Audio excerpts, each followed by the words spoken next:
Hi everyone, I'm Sanjeeda Chaudhary and welcome to MEMcast's PACES Resources. This session is aimed at candidates who are preparing for the PACES exam. In our last video, we covered the respiratory station in the PACES exam. And this week, we are going to be looking in depth at the neurological examination and go through the correct technique in performing this examination in Station 3. By the end of this video and with independent practice, we expect learners should be able to perform a thorough neurological examination of the upper limbs, demonstrate the correct technique when checking for tone, power, reflexes, and sensation.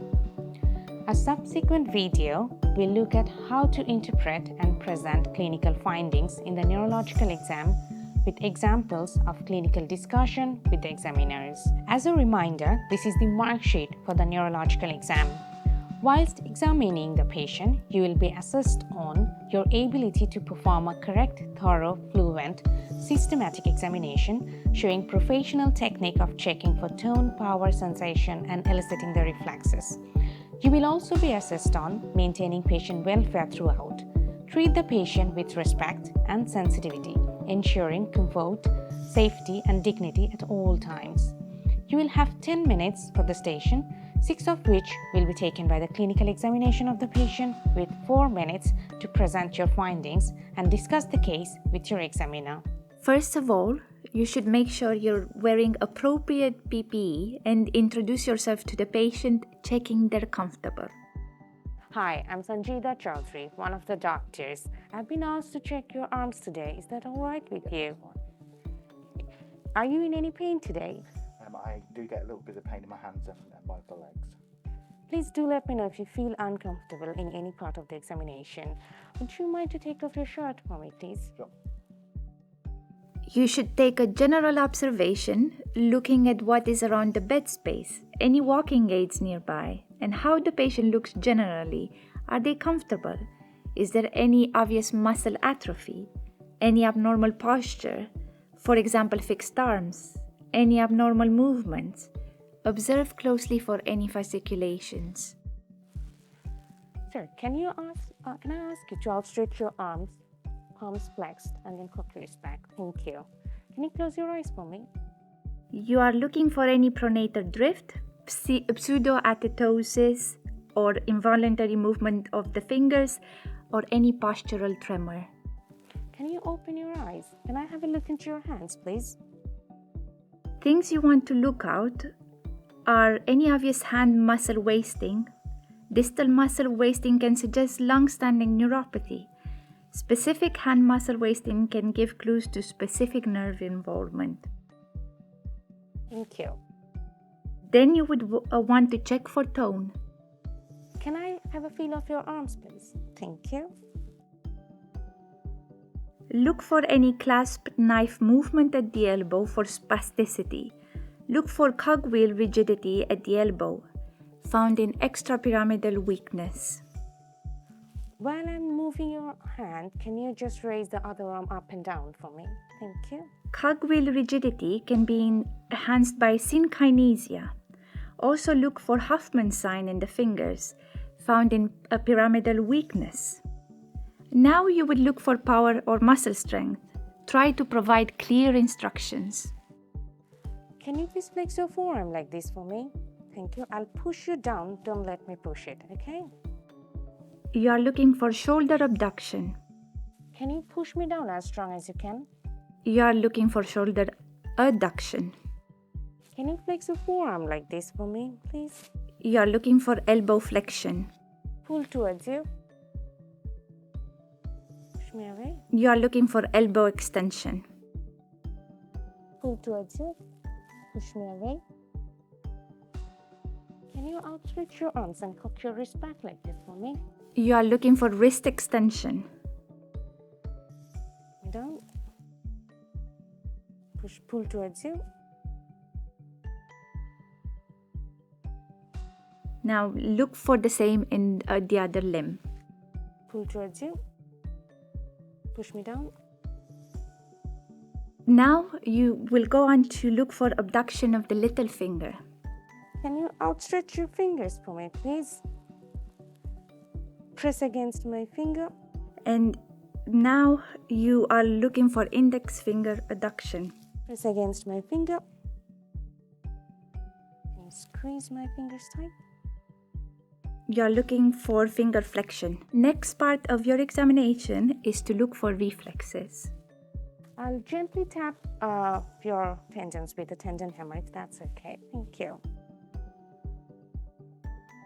Observe if the reflexes are brisk or diminished. If reflexes are diminished or absent, try reinforcement.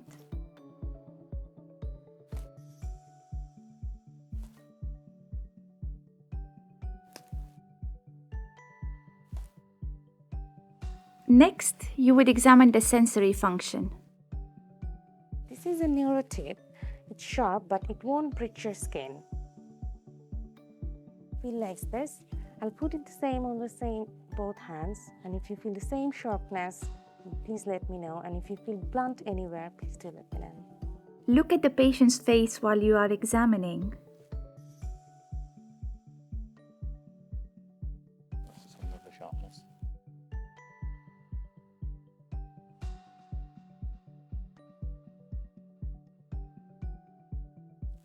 Same level of sharpness. The other side.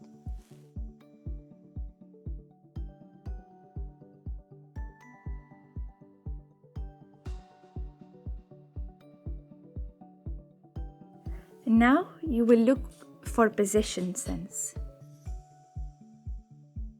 This is your thumb, and I'll put it up and down. If you can close your eyes, and if you let me know, it's up and down. Down, down, Thank you. up, down, down. Thank you. Next stage is to check for vibration sense. This is a tuning fork, and it gives vibration like this. I'll put it down in your forehead just to let you know how the vibration feels. Okay. So I'll put the same on your thumb. Please let me know if you feel the same vibration, and let me know when it stops. Close your eyes. I can feel that. That stopped. Feel it. Stopped. Thank you. Next stage is to check for coordination. Touch my finger, touch your nose, please. Which hand? The right hand first. You are looking for pass pointing or dysmetria and intention tremor. Okay. On the other hand, please. Back and forth. Okay, thank you. Next step is to check for dysdiadokinesia. Can you swap your hand like this on the other palm, just like this for me? Quick, as fast as you can. With the other hand, please.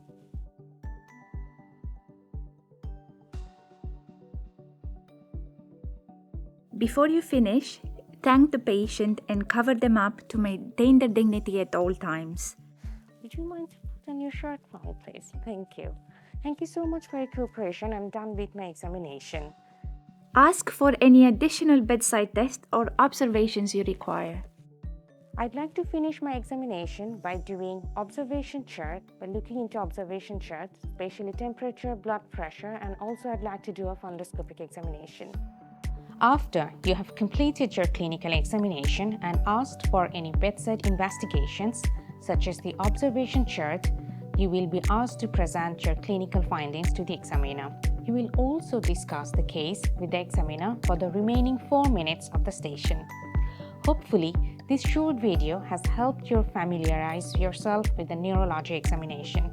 You should be able to perform a thorough neurological examination of upper limbs, demonstrate the correct technique when checking for reflexes, power, and sensation.